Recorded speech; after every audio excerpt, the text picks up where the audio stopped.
everybody? It's Bad Bruja and CHEFE coming to you with another episode of Firme Hour with Bad Bruja and CHEFE. Coming to you from Pomona, P-Town, Dia de los Puercos. And today we have none other than this beautiful soul here, El Famoso, Firme, straight from the Bay. Yarramin? Yarrami. All right. Welcome. Thank you. Thank you for having me. Yeah, our pleasure. So we have a few questions. We hope that you're open to answering. Yeah. They're not incriminating. No, it's all good. I signed the waiver and I talked to my parole officer. All right, it's all good. Good. Tell him I say hi? Yeah. All right, cool. Say we're not supposed to be corresponding with each other. Oh, well.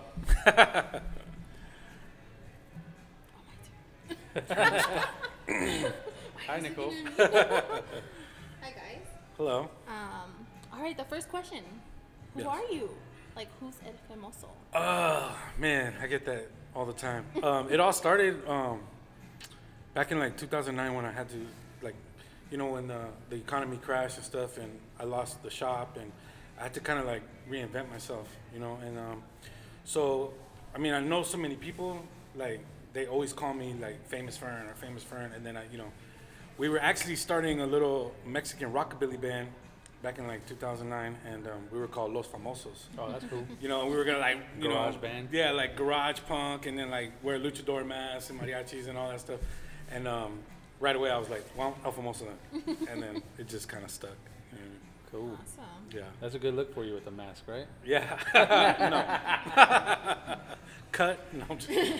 So, you know, we you mentioned the garage, the punk rock, and I got his board, one of your boards up there, right? Yes, sir. Tell us a little bit about SS Skate and, you know, where it came from and where it's going.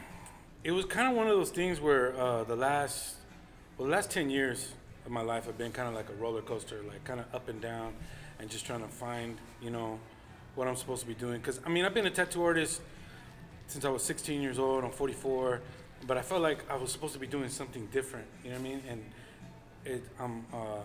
I have a coworker that we would talk all the time, and I would tell him, you know, I'm just missing an angle. I feel like I'm supposed to be doing something else. Like, I have the support, I have the network, I know the people, like, I even have the finances. I'm missing something.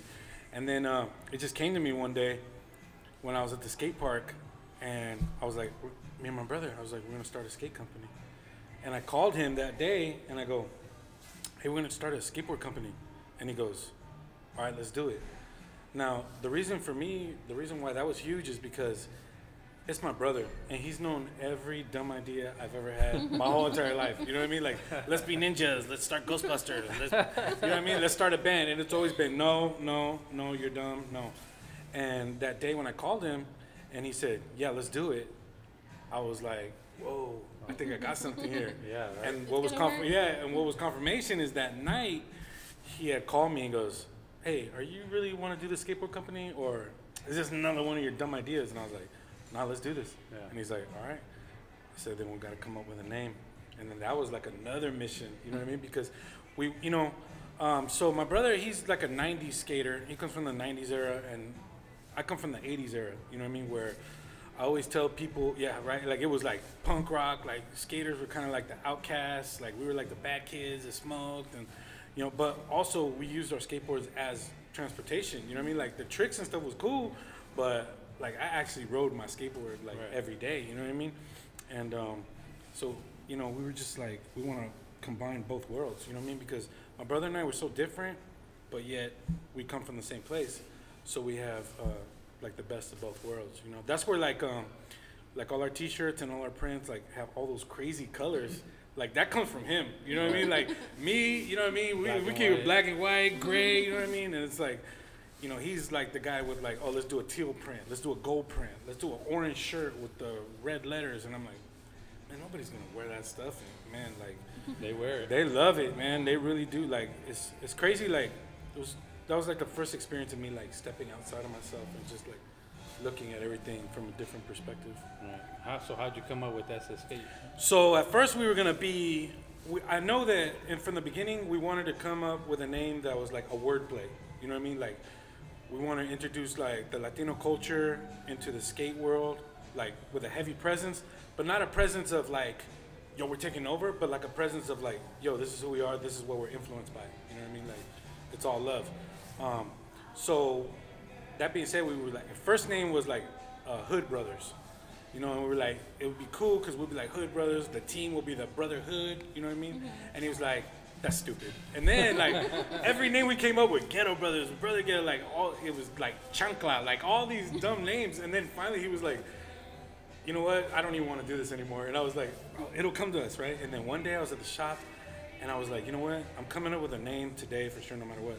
So I downloaded a little skateboard on a computer, a blank one, and I just started typing fonts in there. And I was like, Chale skate, like Vato skate, like all, you know, I used to be called Skater Cholo. So I put that and I was like, and I typed in the lowercase Old English, the essay on there. And for some reason I was just like, it just jumped out at me and grabbed me. Yeah. And then I was like, you know what? But it has to stand for something. It can't just be essay. And then I was like, everybody should skate, everyone should skate. And then I was like, everyday skate. And I was like, everyday skate, skate every day. And I called him right away. It was like 11 o'clock at night. And I was like, hey, fool. I was all essay skateboard. He's all, okay. I go, but listen, it stands for everyday skate, skate every day. He goes, that's it. And we just ran with it. And man, like the support and the love we've been getting is just like, it's kind of overwhelming. You know what I mean? But it's good. It's good. Yeah, I can't complain. We got your back. You know, it's I your, appreciate your that. captivating soul, man. Since we met you. Yeah, no. You got a great energy about you. And that's what I love about like the times right now. You know what I mean? I feel like I was just talking with a couple people that was like, you know, it's crazy how, you know, the universe will put, when you're in tune with the universe, you know what I mean? Like they'll put the right people and take out the wrong people. You know what I mean? And the people I believe right now, like the people that I network with, that I'm friends with, they're supposed to be in my life for a reason right now. You know what I mean? Agreed. Amen to that. Yeah. Yeah. Yes. So going back a little bit, how did you start tattooing? You said you started tattooing when you were 16.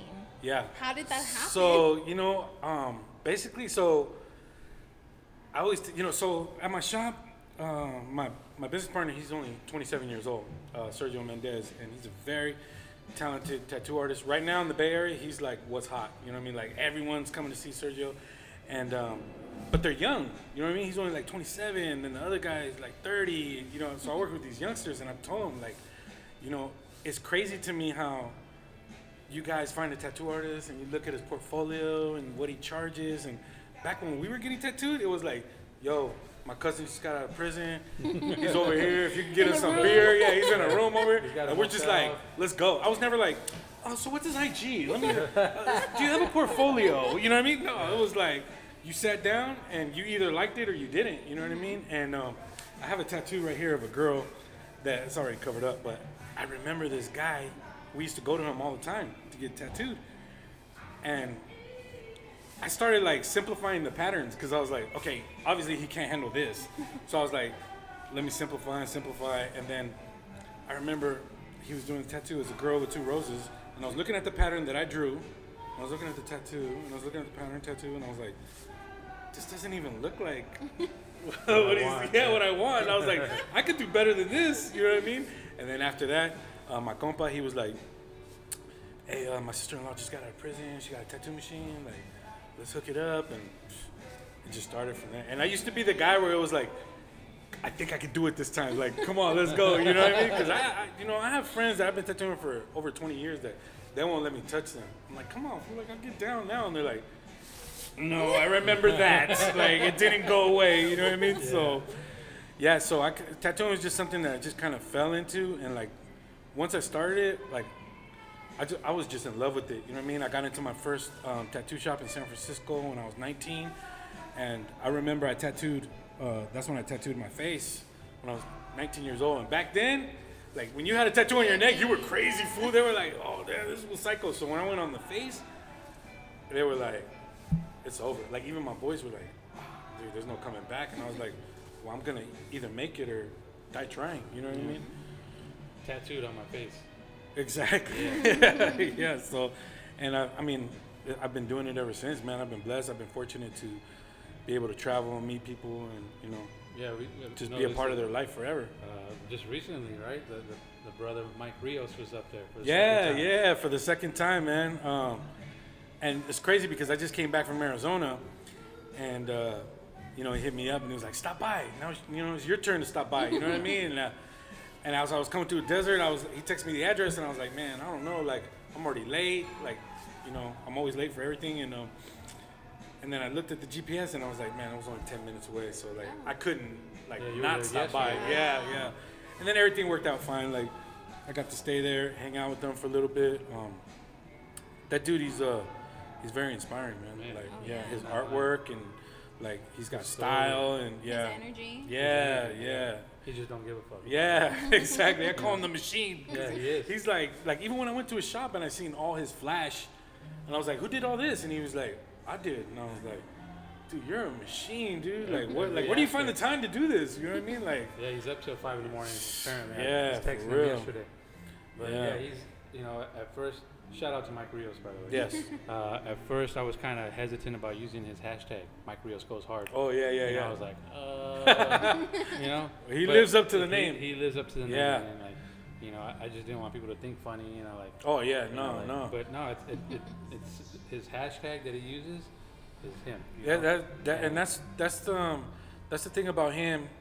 That's what I like, because he keeps it real. You know what I'm saying? Because when he came, he was like a machine. He was like, I go hard. Like, this fool was taking appointments at my shop at 11 o'clock at night. You know what I mean? And we're going till like 3 in the morning, when, you know, usually I've been so spoiled that I'm like, 7 o'clock's time to go home. You know?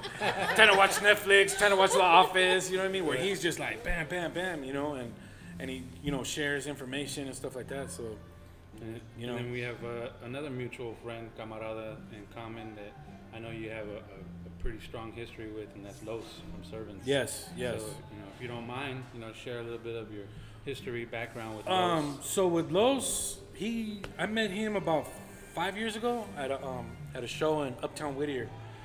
There used to be a little, you know, a little shop over there, a little custom shop, and there was a big car show over there, and I met him, and he was, you know, slanging the hats with the underbills. And I thought it was pretty bad, and his whole message and everything was cool, you know what I mean? And then I remember I tattooed him for a hat, you know what I mean? And then from there it was just like, hey, you want to do some drawings?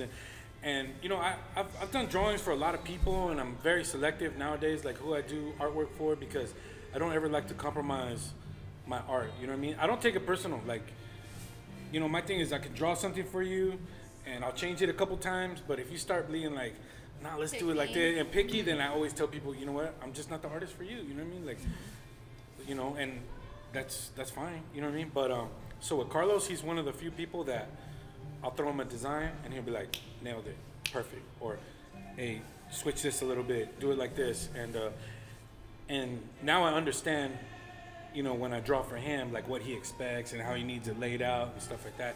And it was a lot of trial and error too, you know what I mean? But now it's like, hey, do it like this, do it this style, and I'm like, there you go, you know what I mean? And I mean, you know, from the very beginning, he's like, you know, I'll pay you for each design. And I was like, you know what, dude, like, I just rather see something come out of this, you know what I mean? And it has, and it's been very progressive. And you know, I mean, his message, like his presence, like what he believes in and what Servant stands for, I think it's just all positive, man. And I'm very blessed to be a part of that team also, you know what I mean? Definitely. I think you were if I'm not mistaken, you were the man behind the whole calligraphy, the old English writing, right? Like con Dios. Yes, yeah. And it's crazy to me because that stuff is like so, exactly. And that stuff is so like second nature to me. And it's not really what a lot of people request, but it's what he pulls from me, you know what I mean? And I'm like, oh, you want old English? No problem. Here you go, you know what I mean? Oh, you're missing this letter. Oh, no problem. Like, you know, like with I think I've done a bunch of designs, but like the old English writing is like when I see that printed, like I still, you know, kind of pat myself on the shoulder. Yeah, that's pretty cool right there. Yeah, I mean, he's a good dude, and I see you guys when you're together. It's just clicks. It's like a brotherhood. Oh yeah, kind of thing, you know? Yeah, definitely. And that I think is what attracts me the most. Like you said about the circle that we're building. You know, smaller in quantity but higher in quality. Yes. You know, yes. and so you know, you guys being a part of our circle means a lot. You know, and so like I just wanted to tap into that, and yeah, you know, get your guys' history. You know, I was Yeah. interested. I wasn't not trying to be nosy with any. Oh of these no, questions, I mean so. I'm an open We book, are, so though. yeah, you can ask me anything you want except for about my love life. You know? No, I'm just We kidding. don't You can ask me about that too. I was just Carry kidding. on. Salute, cheers. Cheers. Oh, let's taste it. Let's see. What else? What else? So you do a lot of driving from here Oh, to yeah. there. So what is your place like every time you drive on this side where you have to stop? Oh, to eat? Yeah. Oh, man, that's a tough one because usually From the Bay to it's LA. from the Bay. When I leave, it's like, okay, I'm gonna eat something cool to hold me off, so that way I don't have to stop. But Well, what is that? I What is mean, that honestly, like I hate to say it, but Taco Bell. no, Taco. you're close. The King Taco. Like the first time I had King Taco, I was like, I gotta have it every time I'm here. You know what I Yeah. mean? Like, but I mean, I've played it out already. You know what I mean? But King Taco's good. I mean, we grew Yeah. up on King Taco. We still go to King Taco. yeah, My sister, she's like, I'm craving King Taco. We have to eat King Taco. Yeah. It's like, I'm like, get the F out of my house then. yeah, he gets mad. Yeah. Because our daughter's like, well, it's funny too because you hear like all the jokes like from the comedians from LA, and they're always like, oh, the King Taco, this and that, and I never even knew what it was till like 5 years ago. You know what I mean? When I started coming out here. that's funny. Yeah, so it's always been like, and I always brag too, like when I go home, dude, you guys got a King Taco, dude. It's like all my stories I used to post all the time, King Taco, and then I was like, you know. So if you had to pick a spot up in the Bay, in between, we already know your LA spot. Like, what about the other two? Between and up at home. In the Bay for breakfast spots, I mean, I know you got spots because I've seen the videos. yeah, and Mike Rio posted, there's you know. spots. It just depends on what I'm in the mood for. You know what I mean? There's places that I go for biscuits and gravy. There's places that I go for, you know, a breakfast sandwich. You know what I mean? Biscuits and gravy is Nicole's favorite. Really. I can have that all day. So they have an original House of Pancakes that's family owned in a city called Pleasant Hill, and you know people are like, oh man, that place is pricey, but honestly, it's worth it. It really is, and the servings and I mean, and the atmosphere is really good. So We have to take a trip out there. yeah, All right. but Yeah, there's we a gotta there's a lot go. of places. There's a lot of places to eat. Fern's yeah. waiting for us to do a pop up. at the shop. Oh, yeah, whenever, man, I'm How ready. about in between? There's a gas station. In or between is something? mainly gas stations, but there is so it just depends because sometimes I take the 5, which is very boring because it's like you drive 3 hours and it looks exactly the same. You know what I mean? You're like, where am I? But a lot of times I will take the coast.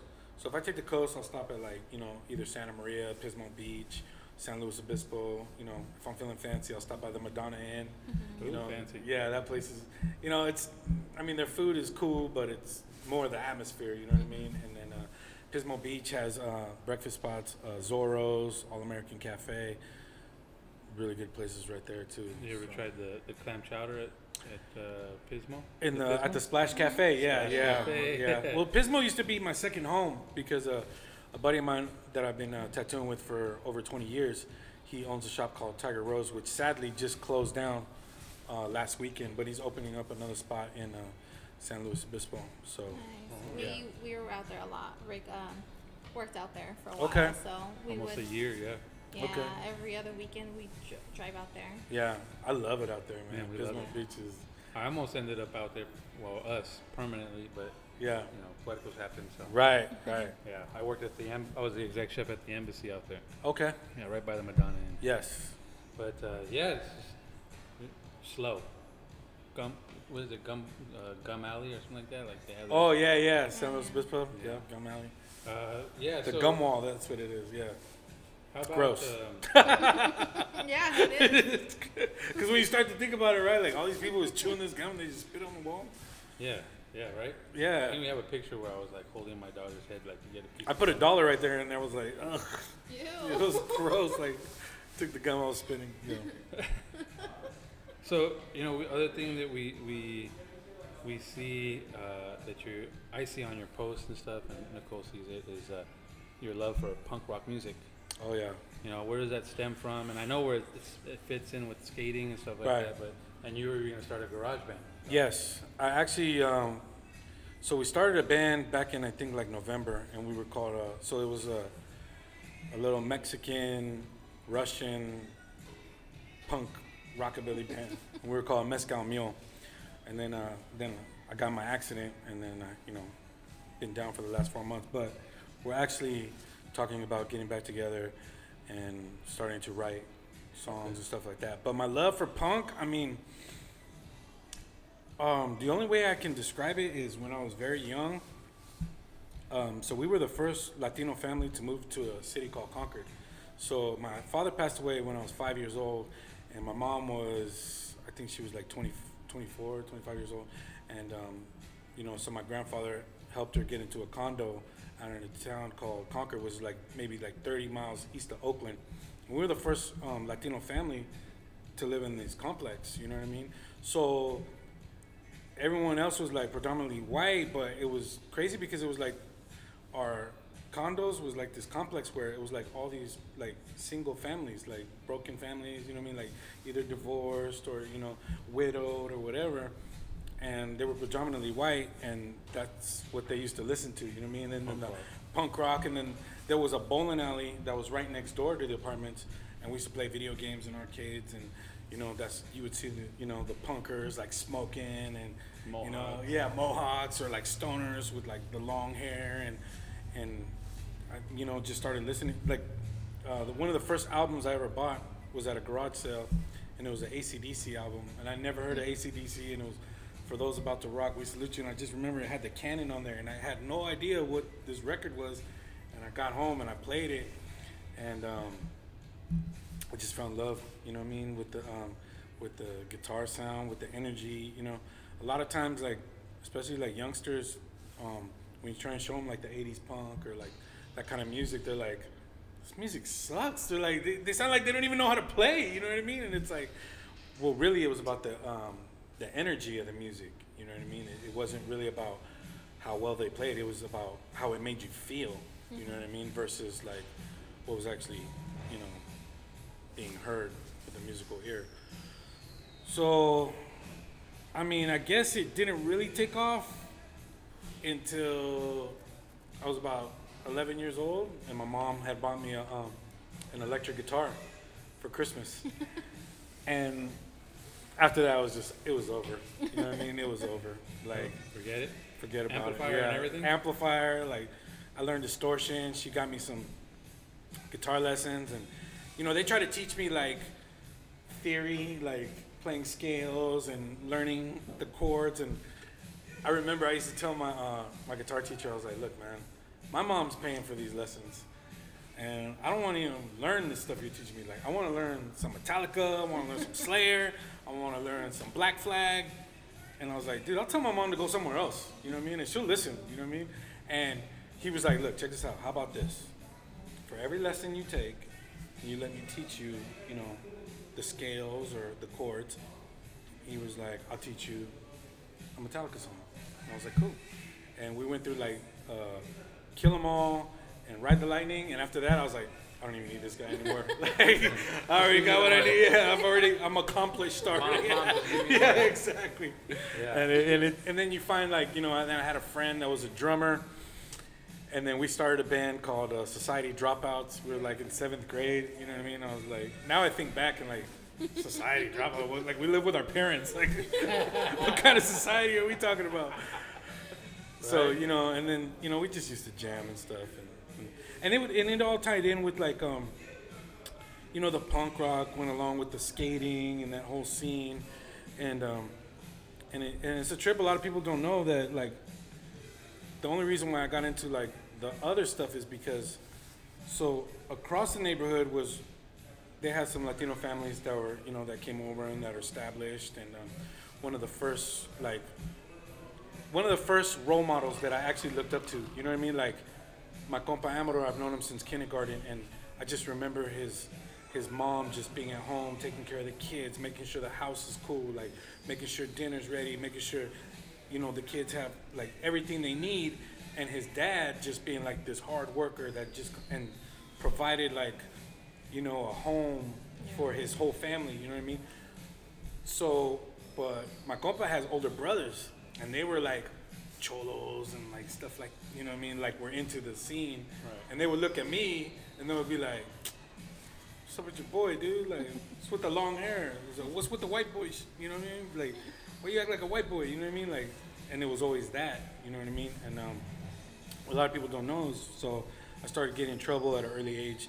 And it was my probation officer that was actually like, okay, you know what? You're going to cut your hair, and you're not going to wear band shirts. Because my favorite thing was to wear, like, you know, the band shirts, like the Slayer shirts and Iron Maiden. And he's like, you're just going to wear regular white T-shirts, and you're going to cut your hair. And it was funny because I remember to this day, like, my compa, he was like, he was all over it. He's like, oh, yeah, we're going to raid my brother's closet. Here, put this Pendleton on. And I'm like, oh, this shirt's all itchy, dude. Like, I don't, like, you know, here, 3 flowers, put it in your hair. You know, I used to have hair. Like, even in my 8th grade yearbook, I won best hair. Shout out to that's a true story. To the 8th grade. Yeah. So he was like, put the 3 flowers in your hair, wear the hair there, like, you know, do it like this. And I was like, and I remember, man, people used to make fun of me, like, wearing Dickies and Ben Davis, because they were like, those are janitor pants. Like, oh, my dad has those, you know, because they're work clothes, you know what I mean? And then that's where I kind of just, like, started mixing my style, where it was like, okay, like, yeah, I'll wear a white T-shirt and, like, a derby with some Dickies, but I'll have, like, some dirty Chucks on with, like, spiky hair and an earring hanging out, you know what I mean? So Yeah, that's where, I think that's where it just started, where it started collabing and kind of coming up with that. Oh, yeah, it's crazy how the punk rock community and the oldies and the rap and the low riding and the skating and like all this, they mesh. Yeah. And it creates our culture. Yes, it does. That's what I our love that you culture- said that. Yeah. You know, and it's like you said that you got the AC/DC album, right? Yeah. For those who love to rock, right? Yeah. And then I remember, like, I think I had mentioned this in another podcast where my first album was the first 3 I got were from Warehouse Music in Glendale, and it was Dope Man, NWA, Rush Moving Pictures, and it was Dead Kennedys, Hanoi Hilton. Oh, yes. You know, so it's like, Love the Dead Kennedys, man. you know, it was like, damn, it's crazy. Like, I listen to this, and even when I met Nicole, she was like, I can't shop for you. Like, she told me that Christmas because I don't know. Like, you dress a certain way, you listen to something Yeah. else. Like, and it's like you said, like, there's a handful of us that are out there that will wear the Pendletons and some 501s, but then we got some Chucks or PF PF Right. Flyers or, you know, like. He used to rock. ride a skateboard to work, Yeah, to the still train does it. station. Yeah.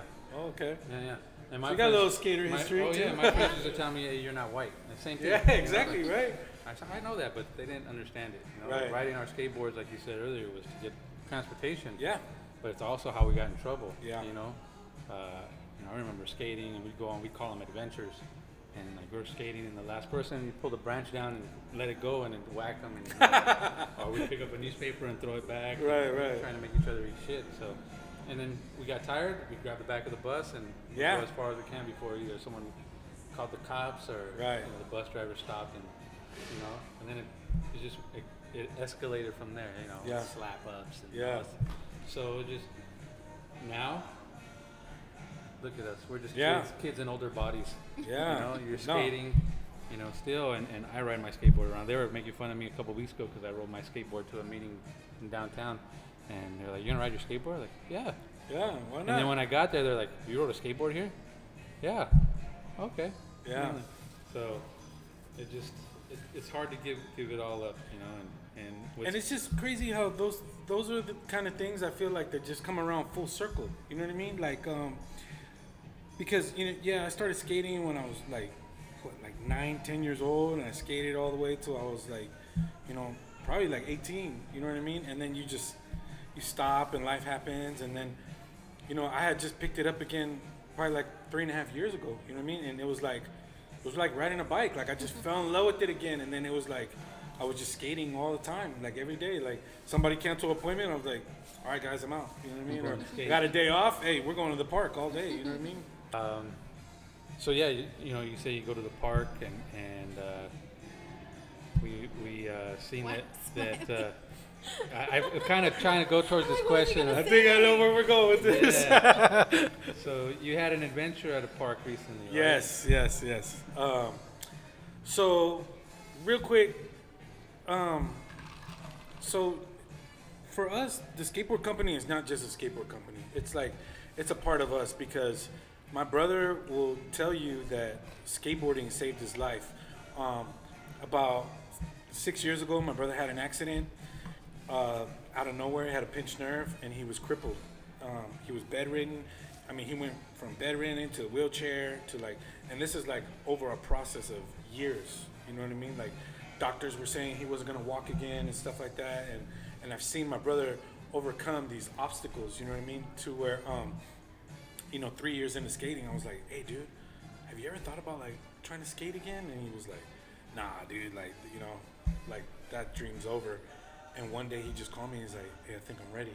And I had a couple skateboards and I was like, well, I'll go with you, you know what I mean? And I remember the first day going to the park with him, and, he's holding on to me and he's real nervous because my brother was a better skater than I was. He was the guy that was like, oh, there's three of us, lay down. I'm going to ollie over all three of you or get up on, get on the table and, fly off of there with a skateboard. So it was a big deal to see him like, at this baby stage where he couldn't do it. And then like that day, I mean, he just became fearless. It just all came back, like to the point where he couldn't even, kick. He would just get on the board and just go. And then little by little, he would call me and say, hey, bro, like I'm getting feeling back in my legs. Like, I hate to put his business out there, but he was like, yo, I don't even use a catheter anymore. Like, my back feels great. Like, nerves are waking up and stuff. So he will, like, and now he doesn't walk with any braces or nothing. And he's got like a little bit of a like pimp limp.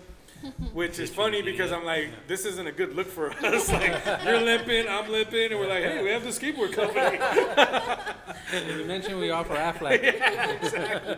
So for him, this company in skateboarding is a lot deeper than just trying to turn a profit. You know what I mean? The best way he put it, we had an interview a few weeks ago for for some YouTube content, and the best way he put it is, you know what? SA Skateboard Company, we just want to provide a platform. We want kids that ride for us to one day come up and be like, yo, Firme, man, I feel so bad, but Vans wants to sign me. Or you know what, Thrasher Magazine says, and we were like, dude, go, because we've already done, like our part, you know what I mean? And it's crazy, I was just talking to one of my homegirls the other day, and I was like, if I was 12 years old, and some guy pulls up in some lowrider or some bomb and was like, yo, what size shirt do you wear? And I told him extra large. And he just started throwing shirts at me and a skateboard and bought me shoes and stuff. Like, that would have changed my life forever. You know what I mean? And we're at a place where, we're able to do that. You know what I mean? We go to parks and people just get placed in our paths, and before you know it, you know what I mean? Like, they're riding with us. You know what I mean? And it's awesome. And it's cool, man. It really is. It's humbling to see these people and these kids, even the parents, you know what I mean? Because we're like, yo, we're going to take them for a photo shoot. And they're like, okay. My brother's all tatted too. And I was like, we got to bring mom with us because we look psycho. You know what I mean? We look like we're going to kidnap this kid. Pull up in a white, in a white van that says free candy. So then, one of the guys that skates for us, he's one of my nephew's really good friends. And so my mom had already know where Josh lives, and had met his mom before, and so that kind of broke the ice on that. So it's definitely cool. It really is. And you mentioned your mom a few times, raised you. Yes. Yeah. You and your brother, right? Yes, and my sister. I have a sister too. Yeah. And I gotta say, same thing I say about my grandma. Your mom's a G. Oh yeah. I see her in the passenger seat. Yeah. I could not stop laughing the last time you posted. I think, where did you say he drove to Vegas or something like that? Yeah, right? we went from the Bay to Vegas, then from Vegas to San Diego, then San Diego back home. Man, and you posted, some co-captain or some co-pilot. Yeah. Oh yeah. And she's knocked out with her sunglasses. Oh yeah. Yeah, and it's like, you know what? We're going down the 5 in 3 hours. She's knocked out for 3 hours. And then we pull over and we get a hotel, and she was like, man, that was easy. And I was like, yeah, easy for you because you were sleeping the whole time, you know what I mean? And so a lot of times people always ask me too, like, we see that you're with your mom a lot, you're a straight mama's boy. So my mom had beat cancer 5 years ago, and so she's been cancer free for 5 years. Oh, awesome. And these last couple years, like, I just feel like I'm at a place now where I'm able to start taking care of her. You know what I mean? And I just want to influence like the rest of my family to, you know, because my mom is she's a straight giver. Like she will, you know, one time my aunt, she put it perfect. She was like, you know, because sometimes it's frustrating, you know what I mean, to see her being, you know, like at everyone's disposal, and then when it's her turn, like no one's really there, you know what I'm saying? And it was like, so then I just came to that place where I'm like, you know what, it doesn't matter, you know what I mean? Like I'm gonna do my part and just hope that people follow suit, you know what I mean? And so I'm able to just take her everywhere with me, and you know, she's able to just relax, you know what I mean, and kick it. So I just, right now, I just enjoy my mom as much as I can. That's awesome, man. That's awesome, man. Yeah. And I admire that. That's, you know. Yeah. I mean, she's been here too before. She loved it. Yeah. After Moon Eyes, we came here, and you know, she got to, and that's what I love, because, you know, I've been traveling out here for the last 5 years, and you know, she's a mom, so she worries. I know, mijo, like, you don't know these people, like, you're just gonna go here, and oh, Los Angeles is so dangerous, like, you know what I mean? And because the Bay is much safer. I know, right? And so once I started coming out here, and she started meeting everybody and seeing how, she goes, okay, like, I feel better about, you know. And the first place I took her was to Ventura Nationals. She fell in love with it, and then I took her to Moon Eyes, and then she seen the people from Ventura, and she was like, so you guys are like a little community. And I go, yeah, we are. Like, you know, I always tell people, like, I feel like when I'm here, I'm amongst my people. You know what I mean? Like, yeah. And, you know, and it's crazy because back home, there's only a few of us that are like our style, to when you come out here, it's like a whole community with like different tribes and stuff. Like in the Bay Area, I've always been the one that's been different. You know what I mean? Like everyone had like, and I love lowriders. I grew up on lowriders. My first car was 62 Impala, but you know, like when everyone had lowriders and clean cars, like I was into like the chop cars and fast cars and like hot rods and like primer, you know, slammed on the ground and kind of rough. You know what I mean? Like that's the kind of stuff that appealed to me, because I was like, you know, I would look at something that's, you know, with the chrome undercarriage and candy paint, and I'm like, well, I wouldn't want to drive that. You know what I mean? Like, you'll drive that down the freeway and a rock hits you from the truck. I'm like, yeah. So, and then it's like, you know, and so my whole club, you know, we're from Laggers Car Club, and I was looking, and I was like, God, I gotta send my plaque. Ray got to his. put, Ray got his up there. But even our whole car club, we're the same way. Like all our cars are like, they're not the prettiest, but they all have style. You know what I mean? And we drive our cars. Yeah. We drive them everywhere. You know what I mean? What they're meant for. And that's what it's meant for. Exactly. Yeah. I mean, it wasn't only till about 2 years ago where I finally got an adult car. Like, yeah, because before that it was just all old schools. And even my kids, my oldest daughter's 28, my youngest daughter's 22, and when I used to take them to school, they were like, "Oh my God, Dad, why? Like, why can't we just have a normal car?" Like, you know, I'm like, there's no defrost, so I'm like wiping it with my hand, or I got the squeegee outside the window, you know what I mean? Yeah, you know what I mean? And it's like the compressor's going on, there's no interior, like, and so my oldest daughter, it's funny, true story, so she would be like, she would jump out of the car. I'm like, where you going, baby? She's like, just drop me off right here, like a block away from school. Yeah. But we still got 5 miles to go. Yeah, I was like, this is crazy. Like anyone would love this. You know what I mean? And so, yeah. So I've been driving old cars for a long time, man. A long That's time. awesome. Yeah. You got a little bit of every piece of the culture. Yeah, yeah. I mean, because I feel like, you know, our culture, especially our culture, is like bits and pieces of everyone's influence. You know what I mean? And what's crazy is, so I talk to the youth a lot, and I deal with a lot of youth, and you know, sometimes showing these things like music or movies that we watch. Like, I don't know if you've seen a couple weeks ago, but like we watch a lot of movies at our tattoo shop, like whatever's new on Netflix and Amazon Prime. And I was flipping through Amazon Prime, and I seen La Bamba, and I was like, oh, La Bamba. I was like, we're gonna put it on right now. And then my business partner was like, what's that? And I was like, what? You're kidding, right? And he's all, I never seen that, bro. And I was like, he's all, what's it about? And I was like, Sergio, are you kidding? Or, because I don't know when you're kidding, and I need to know when you're kidding. And he's all, especially right now. yeah, I've never seen it. So I bust out my phone and go, excuse me? And he was irritated. He's all, no, I never seen it. I remember you And posted yeah, that, and then the DMs were coming in like, I can't believe what's up with this. And I'm like, I'm trying to teach these youngsters. But what's crazy is, so we're watching the movie, and I'm like excited again because I'm, getting ready to show. I was like, look at Bob, dude. Yeah, look at Richie. Like, look at this part. Watch it. Oh, don't miss this part. You know what I mean?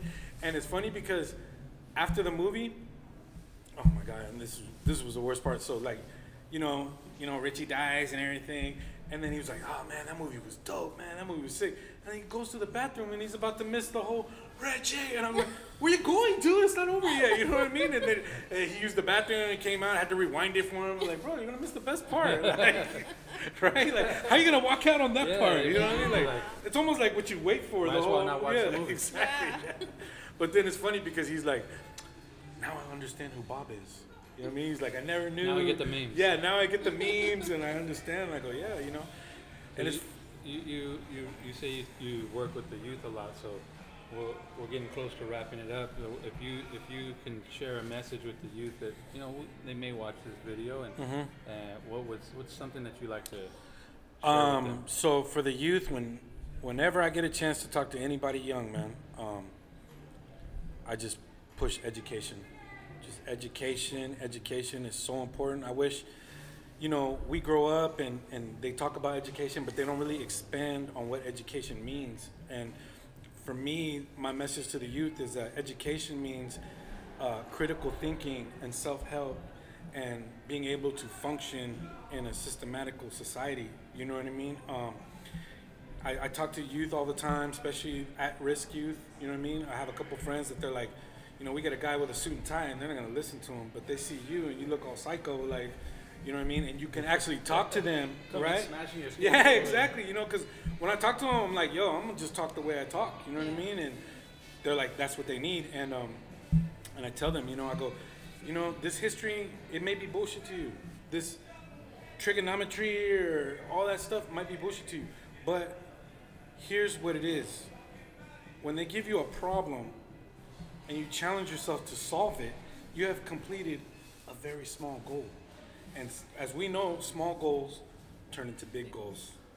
And I tell them education is so important, and to actually believe in their dreams and to dream. And I always tell them to write their dreams down too, because if you don't write your dreams down, they get lost. You know what I mean? In the air. They come back sometimes, but I'm really huge on 40 years later. Yeah, exactly. Yeah. Oh, I remember now. Yeah, exactly. Skateboard company. Oh man. So what's next? Oh man, I get asked that a lot.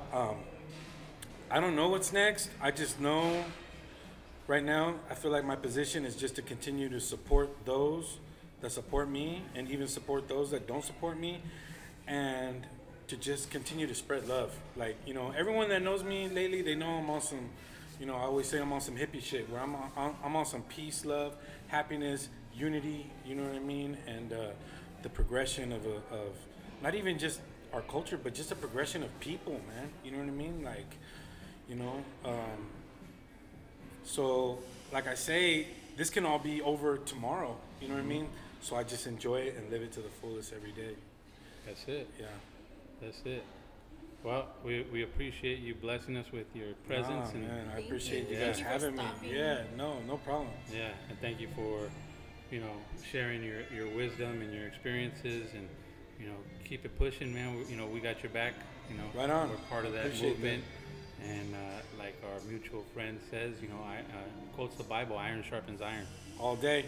That's it. All the people that I mess with, they know. Like sometimes I just keep in contact with certain people and just be like, yo, I haven't talked to you in a minute. Like, let's get together. Let's sharpen the iron. You know what I mean? What's the next move? And that's crazy because that's what I tell everyone too. Like, what's your next move? What's in store for you? You know what I mean? Like, and not only that, but how can I be a part of helping you? You know what I mean? Well, I'm gonna put you on the spot and say we got to collab on a piece for a shirt. Oh, I'm down. Yeah, I'm down. Always.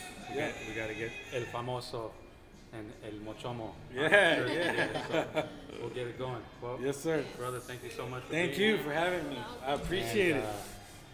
Thank you, everybody out there in Puercolandia. We'll see you next time on Firme Hour with Bad Bruja y el Chefe. Ahí te guacho y nos vemos pronto.